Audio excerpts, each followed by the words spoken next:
Good morning, happy Thanksgiving, happy everything. It's just like Temple, the toughest seats to get are the ones in the back. I promise I won't call anyone. It's like Elijah's chair in the front. There are like 5 open seats. I just want to begin by saying I first spoke in this church 24 years ago. In 1991, and I always feel honored to be here. I believe that Memphis's greatest assets are its people, and some of Memphis's finest people have always been and continue to be at the Church of the Holy Communion. From Reynolds and Gary and Mark to Sandy, with whom I've spent quality time. Where's our rector? There he is. Serving the coffee. Nothing beneath him. And Hester, who made all of us proud at the Interfaith Thanksgiving service on Tuesday. I couldn't believe when I was teaching at the Memphis Theological Seminary, where I've taught for over 20 years, a gastroenterologist I really respect and admire greatly was in the class, and now he's your deacon, Randy McCloy. Yes. To Ben, who's been so wonderful in communicating with me about your Sunday school class and this culminating session on covenant and Sabbath. And I know all of you have been at every one of the classes. But I feel humbled and blessed to be with you this morning. And I just want to say it's probably the only congregation where I see more friends at the church than I saw at Temple. I didn't recognize most of the people at Temple services yesterday, our Sabbath. I recognize more of you. So let's get right to the assignment that Ben has put before me. The covenant. What do we mean by covenant? Everybody say the word brit. Okay, that is the word for covenant from the Bible we share. We translate it as covenant. We're going to talk about it, and then we'll move to the Sabbath. But I want to begin by sharing a story about, it's a joke. I hope you laugh. A group of elderly Jewish men, they could have been elderly Episcopal men, who meet every Wednesday for coffee and a chat. And they drink their coffee, and then they sit for hours discussing the world situation. Well, Max, one of the men, is always the most pessimistic. Because no matter what the issue, he sees the darkest side to everything. So one day, Max surprises his friends by announcing loud and clear, "You know what? I've decided to become an optimist." Everyone's totally shocked, and all the conversation dries up. "You, Max? You've decided to become an optimist?" says Sam, one of the men.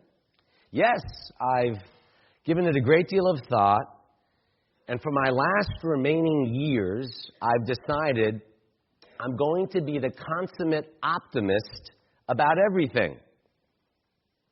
So Sam looks at Max and sees that the troubled expression on his face hasn't changed from the previous weeks and years.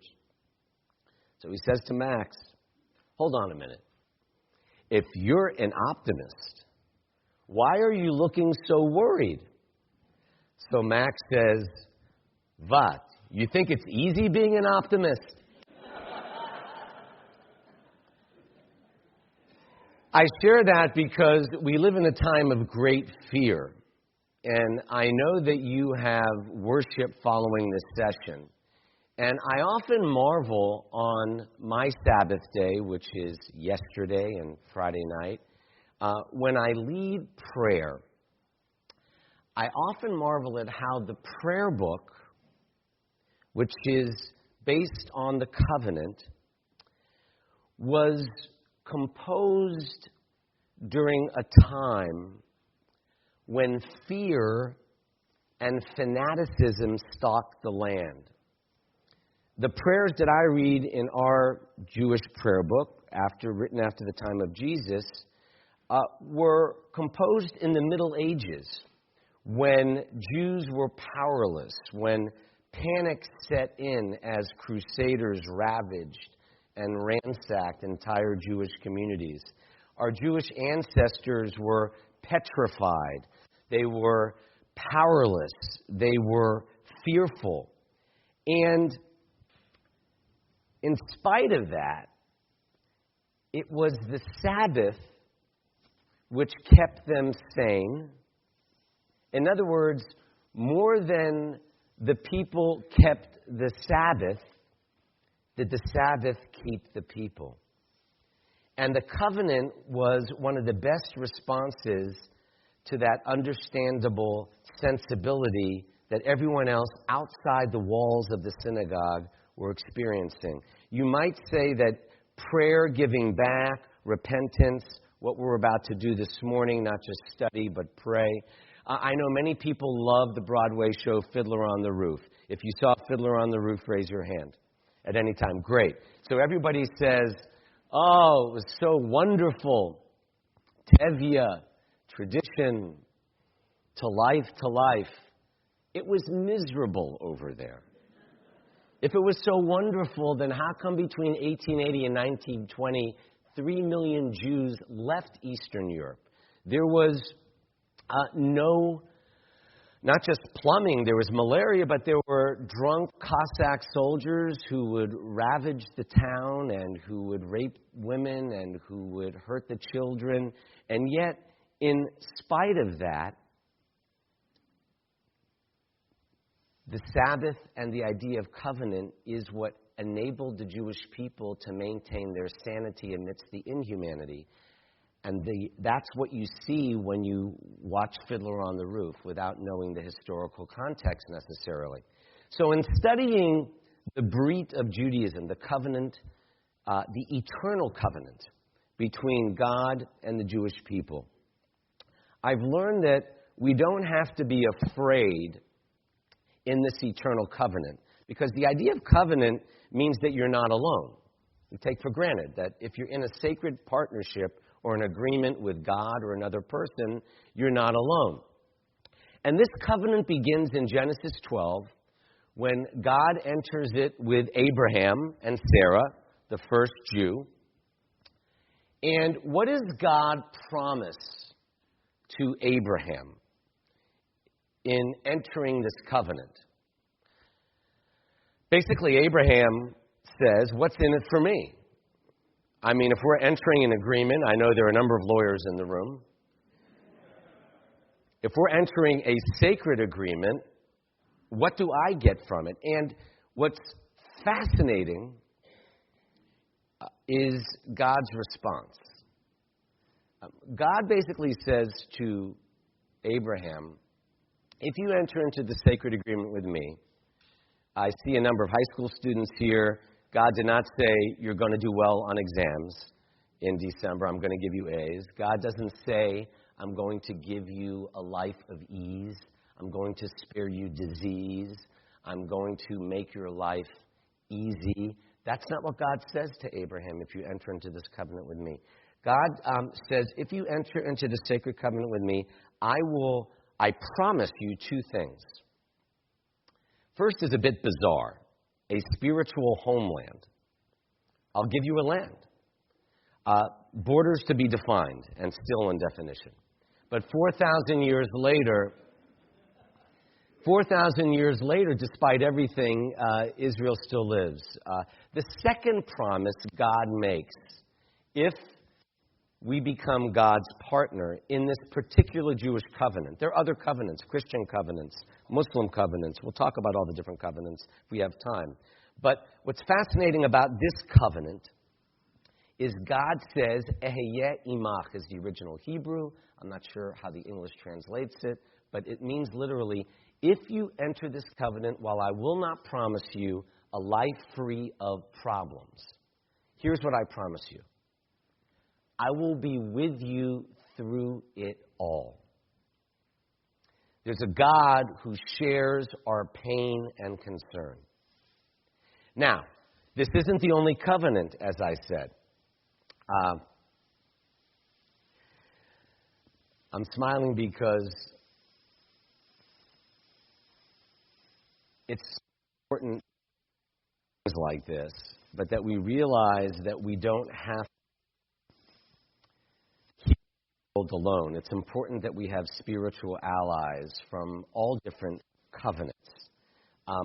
When Jews talk about the problems of the world and about how we have to solve those problems, I often tell my Jewish brothers and sisters, since when do 12 million Jews have to carry 7 billion people on their backs? That thought alone should give you a spiritual hernia. Other religions and peoples can also share the load. So the self-evident Jewish truth, Jesus' faith, is not about life, liberty, and the pursuit of happiness. We all agree as Americans on this Thanksgiving weekend, that is the self-evident truth in being in this country. The self-evident spiritual truth is the idea that being created in the image of God, the Tselem Elohim, the image of God, means that life has infinite value, that we are all equal, women as well as men, and that every human being is utterly unique. Children over there, even if you're twins, 7 billion people on the planet, there's only been one you, never will be. Our goal as children of God, therefore, is to increase and enhance the image of God in our speech, in our listening, in our behavior. We have so many godlike capacities inside each of us, and they're all in the Bible. They're all reflected through the Genesis story. Like God, let me list some of them. We have consciousness, we have power, relationship, freedom, will, and life. And our ultimate goal, like God's, is the triumph of life. And what does that triumph entail? No more sickness, war, poverty, hunger. That's the good ending story that the Jewish covenant teaches we're all headed for. And if you read the end of the Hebrew Bible, the Old Testament, which ends with 2 Chronicles, the original order was 5 books of Moses, prophets, and everything else that made the final cut of the Bible. True. I mean, Hanukkah did not make the final cut. Thanks to Christmas, it's a really big holiday now.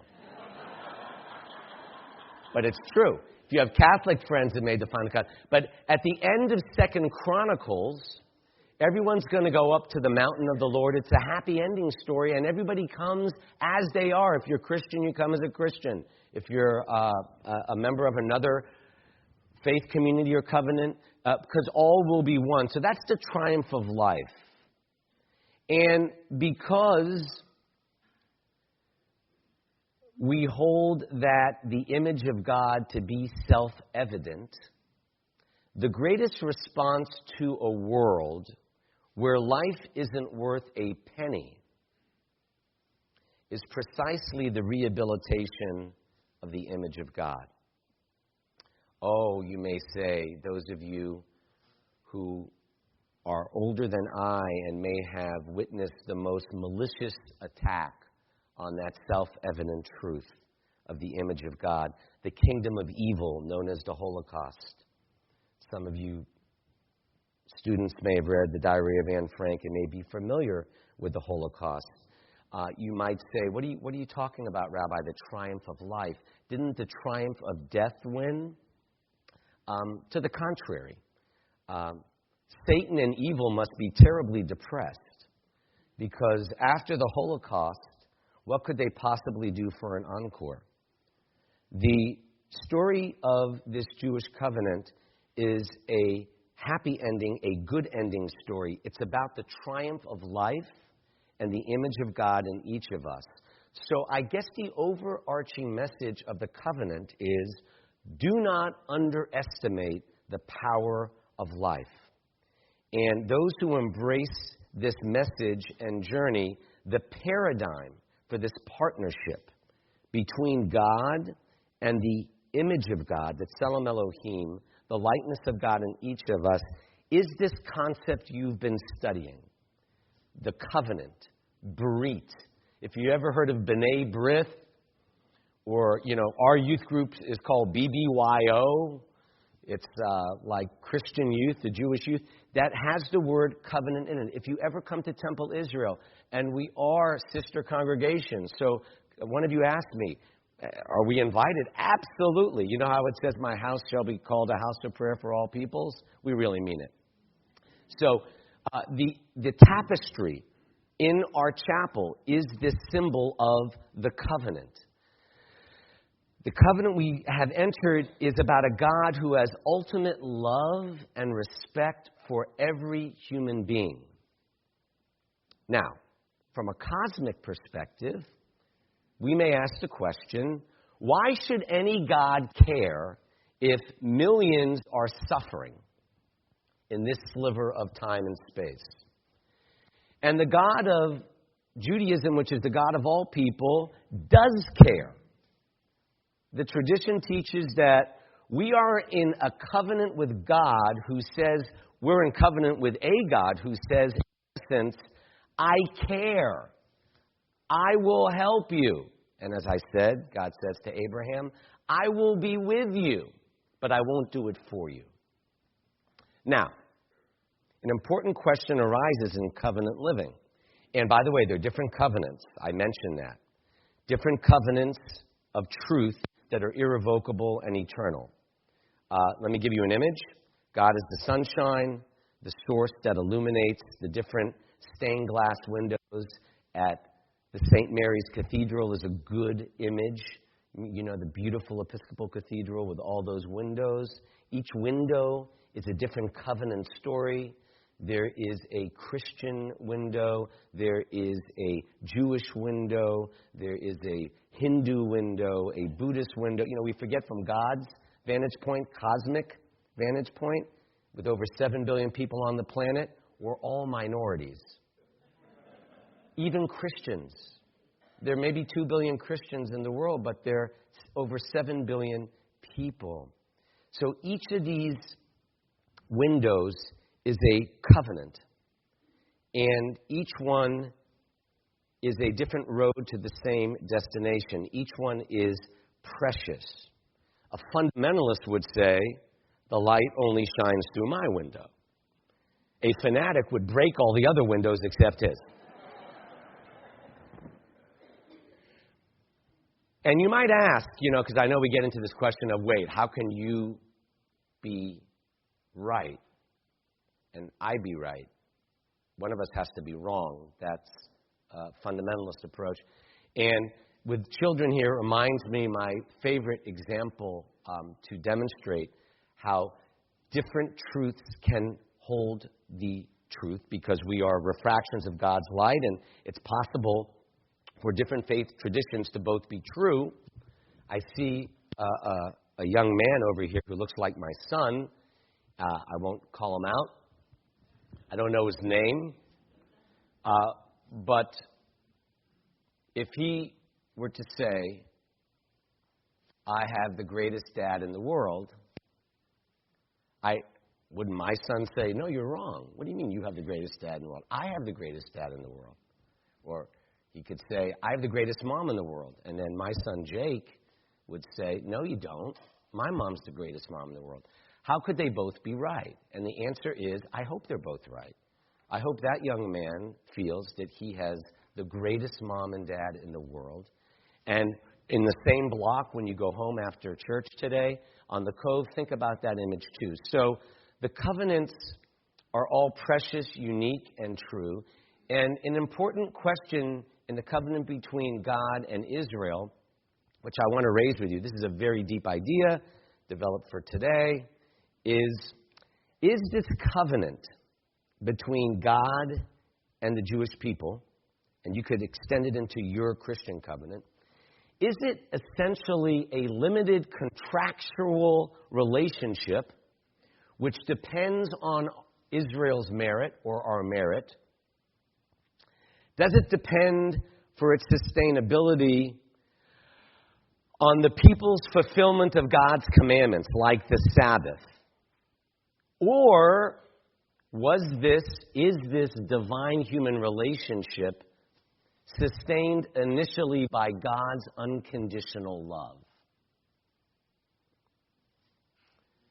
Now, while some narratives in the Bible emphasize the strict conditionality of this covenant, others stress its unconditionality. And what I want to suggest to you today is the overall thrust of Judaism over the past 2,000 years since Jesus reveals an abiding and creative tension, a tension between conditionality and unconditionality. The divine parent, not unlike the effective human parent, exhibits the abiding tension between setting boundaries and unconditional acceptance. Or put differently, somewhere between tough love and unconditional love. And this tension is exquisitely reflected in Talmudic narratives, which reflect the rabbinic understanding of God's relationship with Israel for understanding God's relationship to humanity. Are we confronted by a bond of unconditional love, or is the covenant essentially a conditional functional partnership? Both dimensions, however seemingly contradictory, are embedded in sacred Jewish literature. And I want to give you an analogy because I know, by the way, we all believe God loves us no matter what. But we always jump to the unconditional love without talking about the conditional part of a contract or a covenant. So let me give you this analogy, which hopefully will clarify the divine dilemma. Let's say the CEO of a corporation is looking to engage a very competent junior partner who can help lead the management team to a higher level of market share, profitability, and contented stockholders. The contract drawn up is essentially conditional. This junior partner will be subject to annual review, and the contract is revocable if either party fails to fulfill its conditions. There's one complication, friends. In this particular instance, the junior partner is also the CEO's beloved, capable son, whom he loves unconditionally and wants with all his heart to make it in the company. Similarly, the people of Israel are not only an accountable covenant partner, but also God's beloved, bound to the divine parent in unconditional love. So Judaism offers bridging concepts that help sustain this creative tension between conditionality and unconditionality. God's justice and God's love in the divine human relationship. There's another concept called the merit of our ancestors that God places on the scale of judgment, not only our merit alone, but also the merit of our ancestors. The good that they did. There's the concept of repentance and atonement that provides opportunities for penitent acts, which restore the viability of the relationship whenever it's endangered. The unconditional component of the covenant makes second and third chances possible, while the conditional component makes such acts necessary prerequisites to acceptance. There's also the concept, I need to tell you, if you read the literature, we don't have much time, but I could show you a lot of rabbinic literature. There's the concept of discrete leniency. What do I mean? I could hand out to you one rabbinic narrative which describes how God sees the people Israel as penitent, even when Israel does not regard itself in a penitent mode. It's kind of like the mom or dad saying, he's really sorry.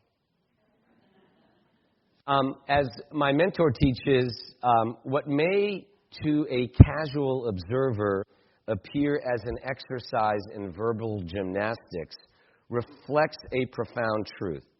The rabbis, Judaism, and perhaps in Christianity, I can't speak for your religious leaders, but in my tradition, we live grounded in an enduring tension between what God expects of us and unconditional love.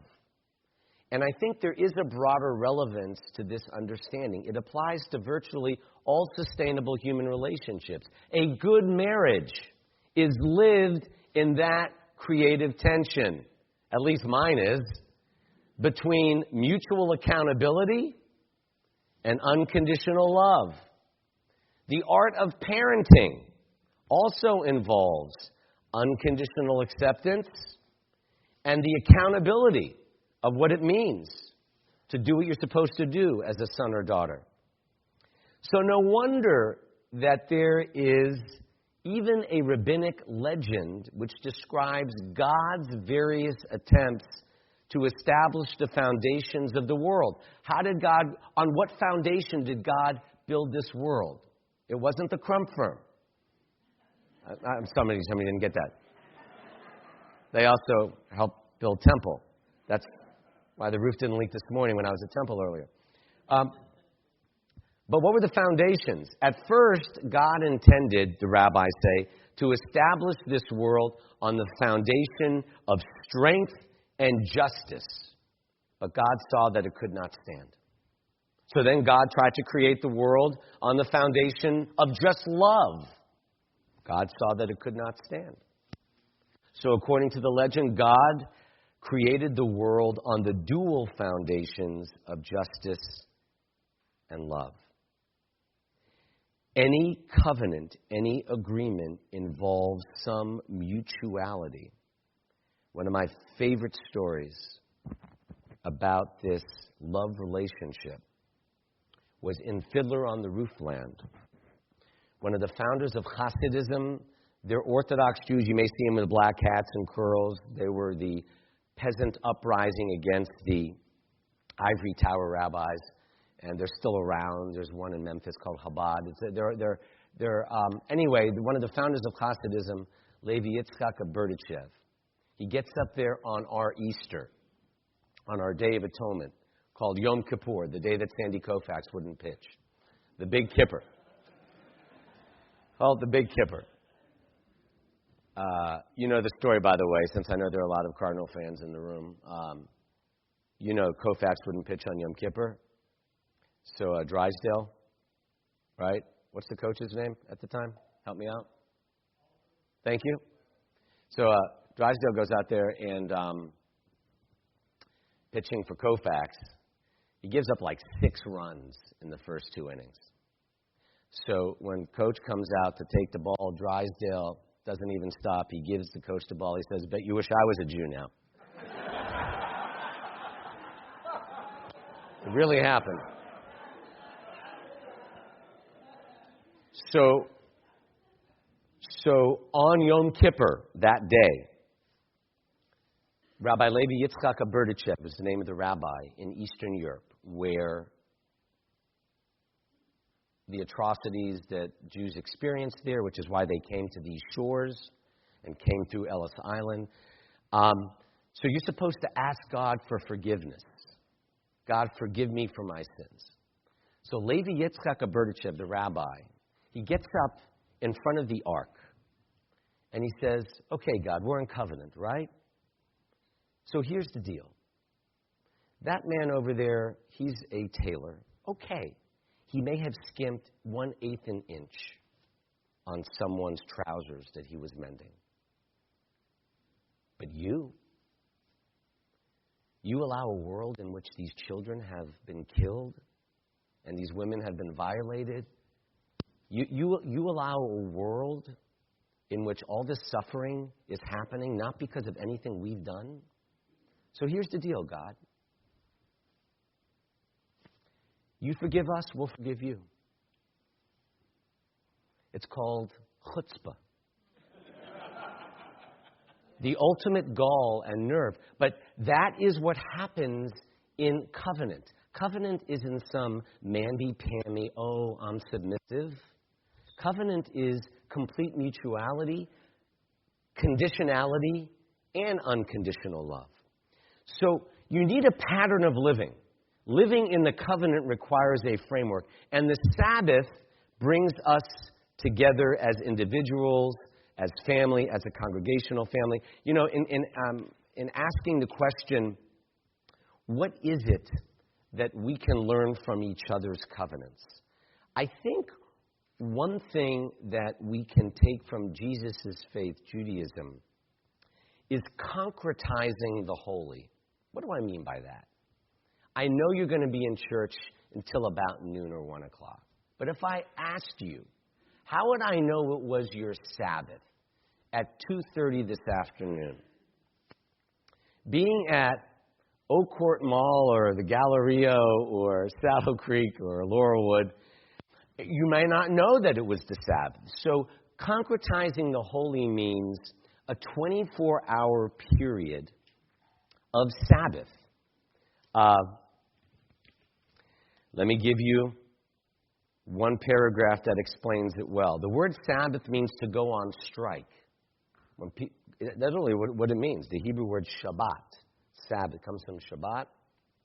People say to me, but Rabbi, I'm so stressed. I have exams or I have a project. I have a deal. I'm working 90-hour weeks and I got to get this deal done. Or I got bills to pay. So whenever anybody tells me that, I'm like, okay, here's what you need to know. I promise you the bills will still be there on Saturday night. I promise you the project will still be there. But if God rested, so can we. 6 days you shall be a workaholic. On the seventh day you shall join the peaceful company of human beings. 6 days you shall create, drive, invent, push. On the seventh day you shall reflect. 6 days you shall be the perfect success. On the seventh day you shall remember that not everything is in your power. 6 days you shall enjoy the blessing of work. On the seventh day you shall understand that being is as important as doing. I always wanted to sell the Jewish Sabbath the way Club Med does. Imagine no worries, no stress, just being in the company of those you love, reading a good book, taking a nap, re-energizing your batteries so that you can go back into the world. Sabbath. That's really what it is. If you read 31:17 in Exodus, most English Bible read, for in 6 days the Lord made heaven and earth, and on the seventh day God ceased from work and rested or was refreshed or renewed. The problem with translations is they never convey fully. Any of you speak other languages? I only speak Hebrew. But I'm told my friends who speak French that when you translate and render French into English, you miss something. If you speak Spanish, there's certain nuances to every language that give you a depth and that give you a sense. And so I don't know Greek, so I don't know the New Testament other than the English that I read of the New Testament. But the entire Hebrew Bible, the Old Testament, was written in Hebrew. So whatever you read in English is an interpretation or a translation. So let me tell you, when it comes to the covenant of the Sabbath, what it literally says in Exodus 31. 17. What it says is that on the seventh day, God went on strike from working. And the word is vayinafash. It comes from the word for soul. And it says, God got his soul back. God resouled himself or herself. S-O-U-L-E-D. You know, kids, how like you lose yourself during the week, or parents, grandparents, you just get completely mired in the muck of work and life and stress. And then this is the day when you lose your soul. You lose your essence. Now, this doesn't mean withdrawal in the sense of like being monastic. Not at all. In fact, it means sometimes to become vexed and shocked and to read about how, oh my God, I've forgotten what really matters. Not just my family, but the world outside, which God needs me for as a covenant partner to heal the shattered world. So, if God had to go on strike to get his soul back after 6 days of creating, the Torah is suggesting, the Bible suggesting, that we humans also need a 24-hour protest from the way we normally are. I've prepared so much more, but I really wanted this to be a dialogue, even though it's an intimate group of however many. So I'm going to stop now. I'll close, or we'll ask our rector to close. But we have plenty of time. We have until 10:15, I'm told. Correct, Ben? Great. So if you have questions, anything you want to ask the rabbi on covenant, Sabbath, or anything else you were afraid to ask, please.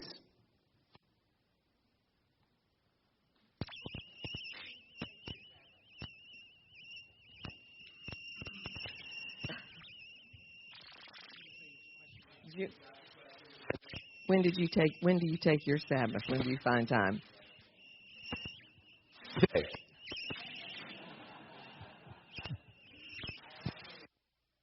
Medical school, he was the father of a philosophy called polydoxy, and it's that, you know, the idea of Sabbath is wonderful, but why does it have to be on Friday, Saturday?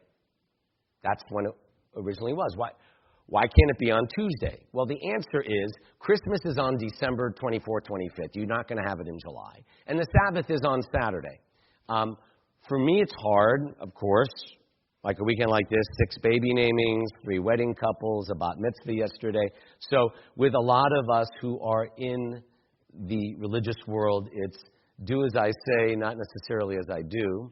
I'm in the synagogue or I'm doing life cycle events throughout, but I am religious this way when it comes to the Sabbath.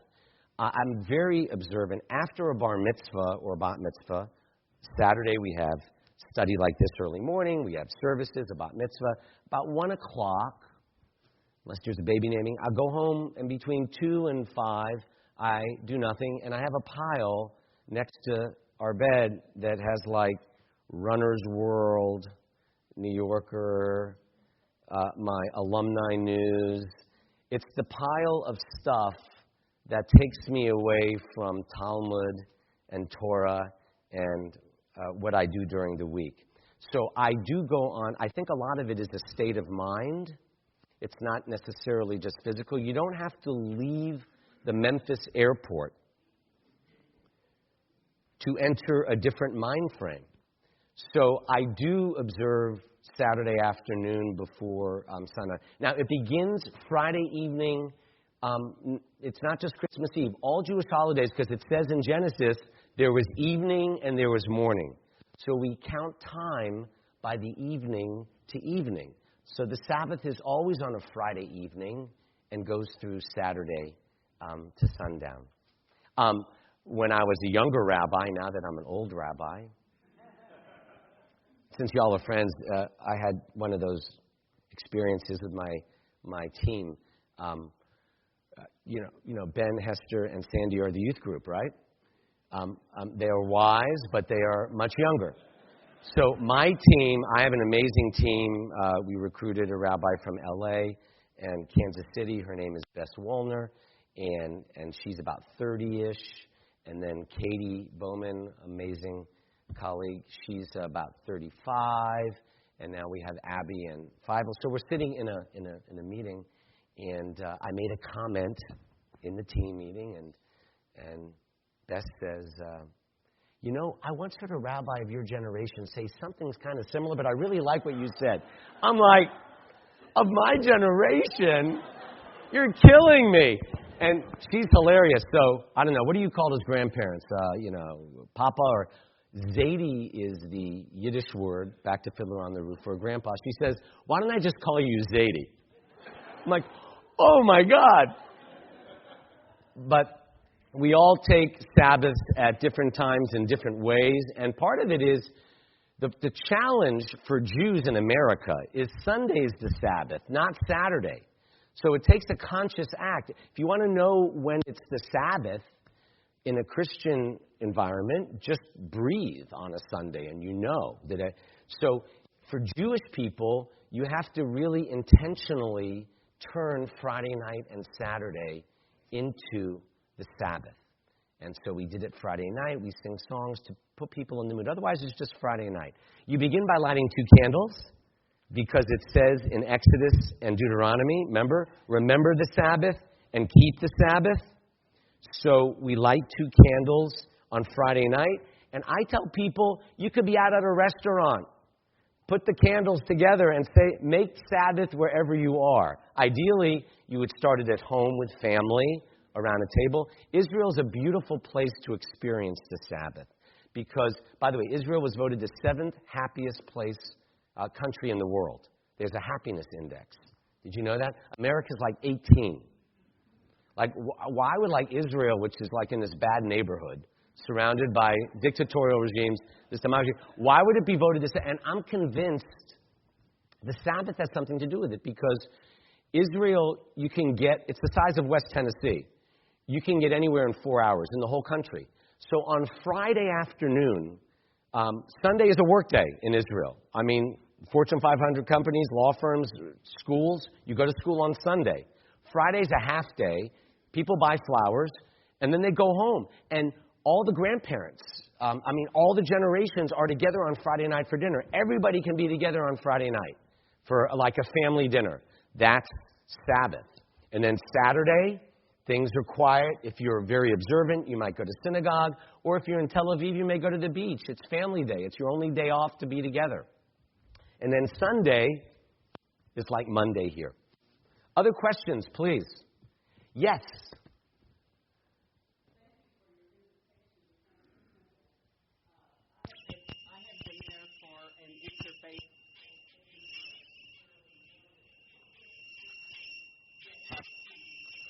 What would a Christian get out of coming? So, there's an asymmetry in Jewish-Christian relations in that nothing about Judaism is really objectionable to a Christian. In fact, sometimes Episcopalians and Catholics who come to our Friday night services say, now I know where we get it from. Holy, holy, holy is the Lord of hosts. So, the one thing we tend to forget is that Jesus was Jewish. Jews forget that too, and Christians. Right.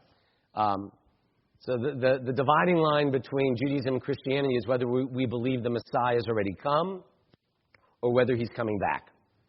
And it was an Episcopal priest who said to me, when he comes back, I would whisper in his ear to say, I don't remember.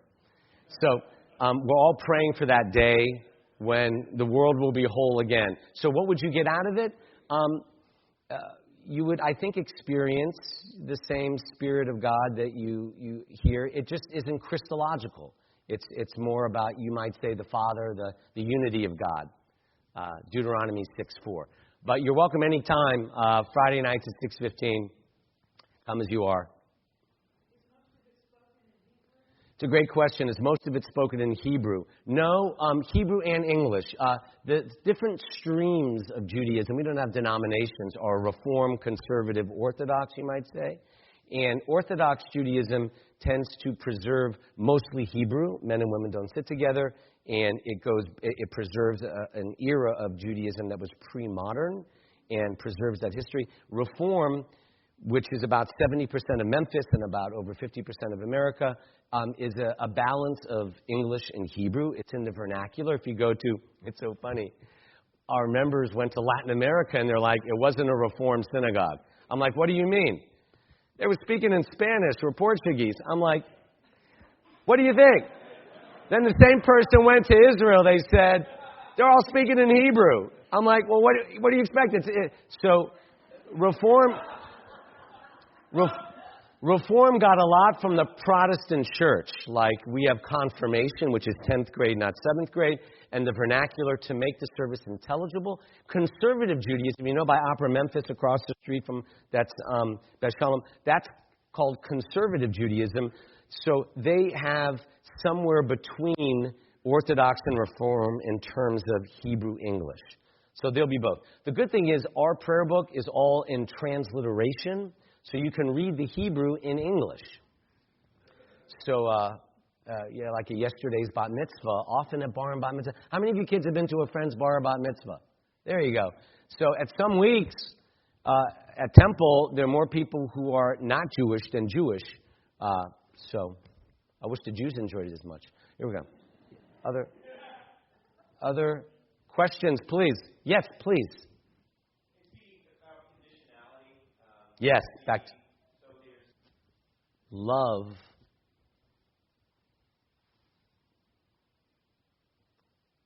can be abused. People can say, I love you, and do despicable things. Despicable things. Hurtful things. There are people who kill other people in the name of love. That is, goodness has to be the highest. When we say God is love, yes, God is love, but God has to be goodness above everything else. Because if goodness isn't at the top, then it will fall below something else. We could say that even though most of the Nazis were baptized Lutherans or Catholics, well, this was actually in Christian Europe, actually, and I'm glad you spoke up, because one of the challenging facts of the 20th century is that the ultimate evil happened not in a Muslim country, but in the heart of Christendom. And so if Christianity, as you teach it, which has a moral imperative, that's not just about God is love. Of course God is love. But God demands that we do justly, love mercy, walk humbly unto the Lord thy God. That, we can cherry pick from Scripture, but there are conditions in all our relationships. You could say in a marriage, I love you, but I'm going to do what I want. That's not a loving relationship in terms of the tension between the two.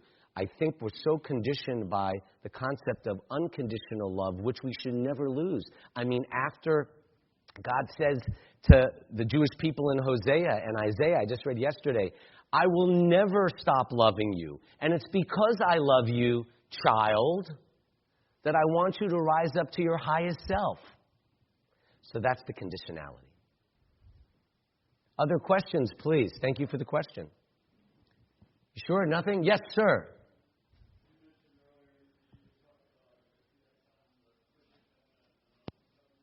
Yes. All I meant to say, you have the best teachers here for the Christian covenant. All I meant to say is that they're all worthy if they lead to the building of a better world. That is to say, people ask, how come we can't just have one religion?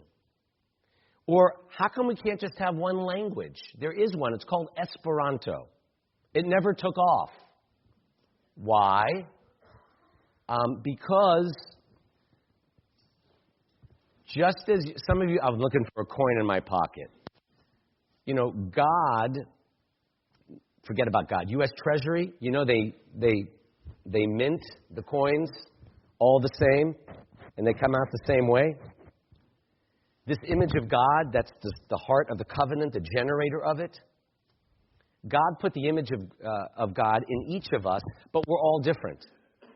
And so therefore, there are different covenants that can be evaluated based on how we live our lives. It's like the story of Nathan the Wise. I don't know if you know the story. It's about pardon the sexism, but it comes from the 1700s, Moses Mendelssohn. A father had a family ring that he gave from generation to generation. And one generation, it turned out there were 3 sons. And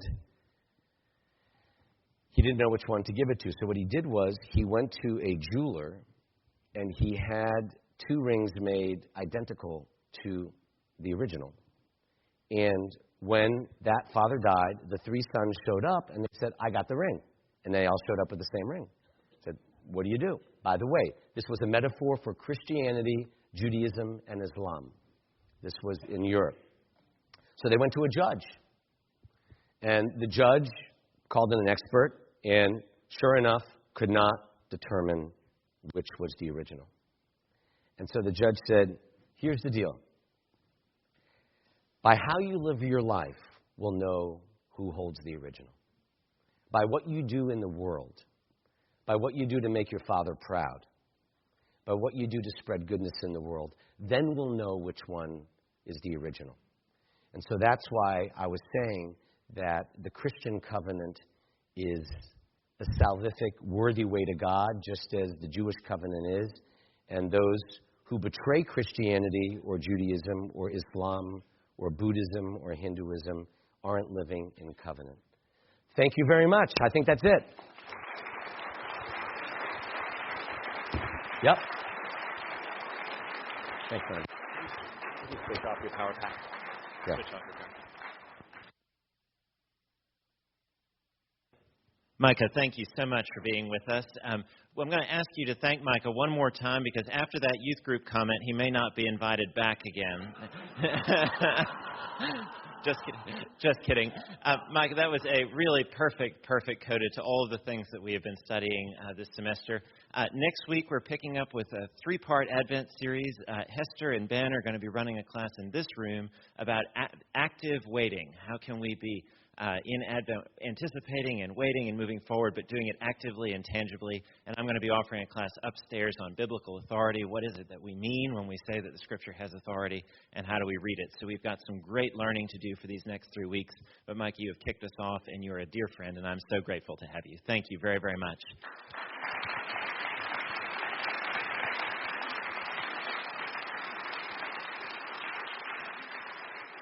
And I promise that I'll invite him back. Church starts in just a few minutes. Thank you all so much.